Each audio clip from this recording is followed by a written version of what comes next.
ವಿಶ್ವದ ಅತಿದೊಡ್ಡ ತೈಲ ಸರಬರಾಜು ಮಾರ್ಗದ ಬಗ್ಗೆ ಅಮೆರಿಕ ಈಗ ಪೂರ್ಣ ಪ್ರಮಾಣದ ಬೆದರಿಸುವ ಮನಸ್ಥಿತಿಯಲ್ಲಿ ಇರುವಂತೆ ಕಾಣುತ್ತೆ. ಅಮೆರಿಕ ಅಧ್ಯಕ್ಷ ಟ್ರಂಪ್ ಏಕಕಾಲದಲ್ಲಿ ಒಮನ್, ಇರಾನ್, ರಷ್ಯಾ ಮತ್ತು ಚೀನಾಗಳಿಗೆ ಸಂದೇಶ ಕಳುಹಿಸಿದ್ದು ಪಶ್ಚಿಮ ಏಷ್ಯಾದ ರಾಜಕೀಯ ಭೂದೃಶ್ಯವನ್ನು ಮತ್ತಷ್ಟು ಬಿಸಿ ಮಾಡಿದೆ. ಹಾರ್ಮುಜ್ ಜಲಸಂಧಿಯನ್ನು ಯಾರೂ ನಿಯಂತ್ರಿಸುವುದಿಲ್ಲ ಅಂತ ಟ್ರಂಪ್ ಸ್ಪಷ್ಟವಾಗಿ ಹೇಳಿದ್ದಾರೆ.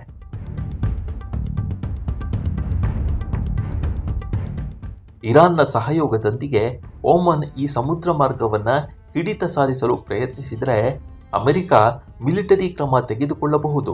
ಇದಲ್ಲದೆ ಇರಾನ್ನ ಪುಷ್ಟೀಕರಿಸಿದ ಯುರೇನಿಯಂ ಅನ್ನು ರಷ್ಯಾ ಅಥವಾ ಚೀನಾಕ್ಕೆ ಕಳುಹಿಸುವ ಯಾವುದೇ ಕಲ್ಪನೆಯನ್ನು ಟ್ರಂಪ್ ತಿರಸ್ಕರಿಸಿದ್ದಾರೆ.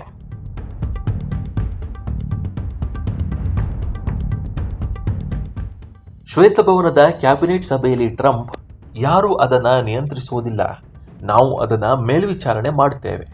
ಇವು ಅಂತಾರಾಷ್ಟ್ರೀಯ ಜಲಪ್ರದೇಶಗಳು.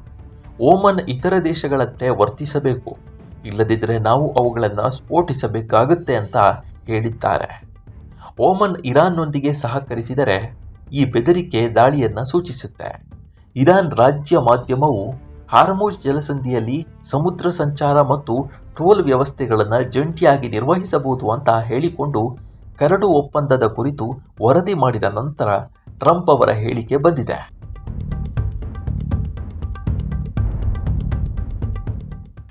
ಆದಾಗ್ಯೂ ಶ್ವೇತಭವನವು ಈ ವರದಿಯನ್ನು ಸಂಪೂರ್ಣವಾಗಿ ಸುಳ್ಳು ಎಂದು ತಳ್ಳಿಹಾಕಿತು.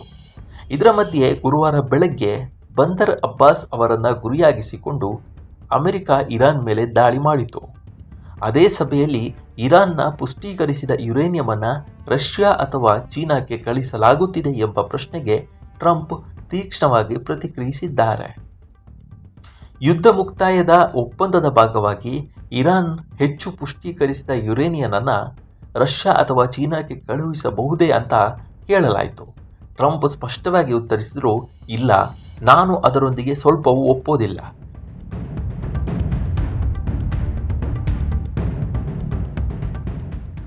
ಶಾಂತಿ ಒಪ್ಪಂದದ ಭಾಗವಾಗಿ ಇರಾನ್ನ ಪುಷ್ಟೀಕರಿಸಿದ ಯುರೇನಿಯಮನ್ನು ಇಟ್ಟುಕೊಳ್ಳಲು ತಾನು ಸಿದ್ಧನಿದ್ದೇನೆ ಎಂದು ರಷ್ಯಾ ಈ ಹಿಂದೆ ಹೇಳಿದೆ.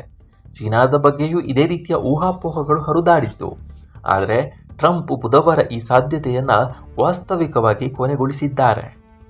ಟ್ರಂಪ್ ಈ ಹಿಂದೆ ಟ್ರೂತ್ ಸೋಷಿಯಲ್ ಪೋಸ್ಟ್ನಲ್ಲಿ ಇರಾನ್ನ ಪುಷ್ಟೀಕರಿಸಿದ ಯುರೇನಿಯಮನ್ನು US ಇರಾನ್ ಅಥವಾ ಬೇರೆಡೆ ನಾಶಪಡಿಸುತ್ತೆ ಎಂದು ಹೇಳಿದರು. 2015ರ US ಇರಾನ್ ಪರಮಾಣು ಒಪ್ಪಂದವು ಇರಾನಿನ ಯುರೇನಿಯಮನ್ನು ಹೆಚ್ಚಿನ ಭಾಗದಲ್ಲಿ ರಷ್ಯಾದಲ್ಲಿ ಸಂಗ್ರಹಿಸಲಾಗಿದೆ ಎಂದು ಷರತ್ತು ವಿಧಿಸಿತ್ತು.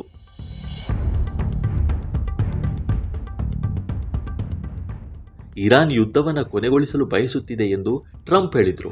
ಆದರೆ ಅಮೆರಿಕ ಇನ್ನೂ ಅದರ ಷರತ್ತುಗಳೊಂದಿಗೆ ತೃಪ್ತವಾಗಿಲ್ಲ ಅಂತ ಹೇಳಿದ್ದಾರೆ. ಒಪ್ಪಂದ ಪೂರ್ಣವಾಗಿರಬೇಕು, ಇಲ್ಲದಿದ್ದರೆ ನಾವು ಕೆಲಸವನ್ನು ಪೂರ್ಣಗೊಳಿಸಬೇಕಾಗತ್ತೆ.